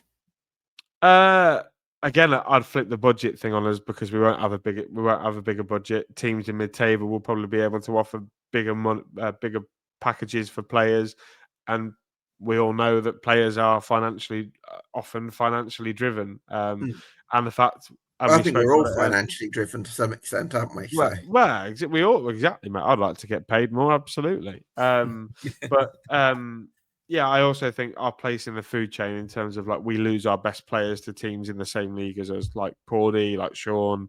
There's potential for us to be playing against our own former assets. So yeah, I think that sort of not being one of the richest clubs is probably what would set us. Whilst it's also a strength because we're so clever around it, it's also a damning reality that you are going to lose players because you can't pay them probably what other clubs can. Okay, so finally, too early for a prediction, Jake, but give me a feeling on the direction that next season might be heading in. Well, we've sort of got a little bit comfy sitting in 11th. 2 of the last 3 years we've come 11th, so it feels like we've maybe when you get to a DFS and you get sat down on the sofa and you buy it and you have a position on the sofa and all of a sudden it dips into your idiosyncrasies of your body. I feel like 11th like has done Sheldon's spot on the sofa. Exactly. I feel like 11th place in League One has perhaps done that for Lincoln. So I'm thinking 11th. 10th would be lovely, but I think probably 11th. But if we can realise the full potential of all the players, I know it's not realistic. We can get all the players playing to their full potential. I think you could really be looking at sort of a dark horse for the playoff charge. But a lot of things would have to fall into place for that to happen. Absolutely. Well, listen, Jake, it's been such a pleasure to get your insight from the Here for the Lincoln podcast. So thank you so much for joining me this morning. And look at that. It's been the longest podcast I've done so far. Gab, we just have that. We have that thing, Gab, me and you. Oh, we just have the gift of the Gab. We've got a rapport going, haven't we? Great stuff. Listen, thanks so much, everyone. Get subscribed to the Here for the Lincoln podcast. You can also get subscribed to EFL Debate and on YouTube and on Spotify if you like what we do here. And we'll see you again for another summer deep dive very soon.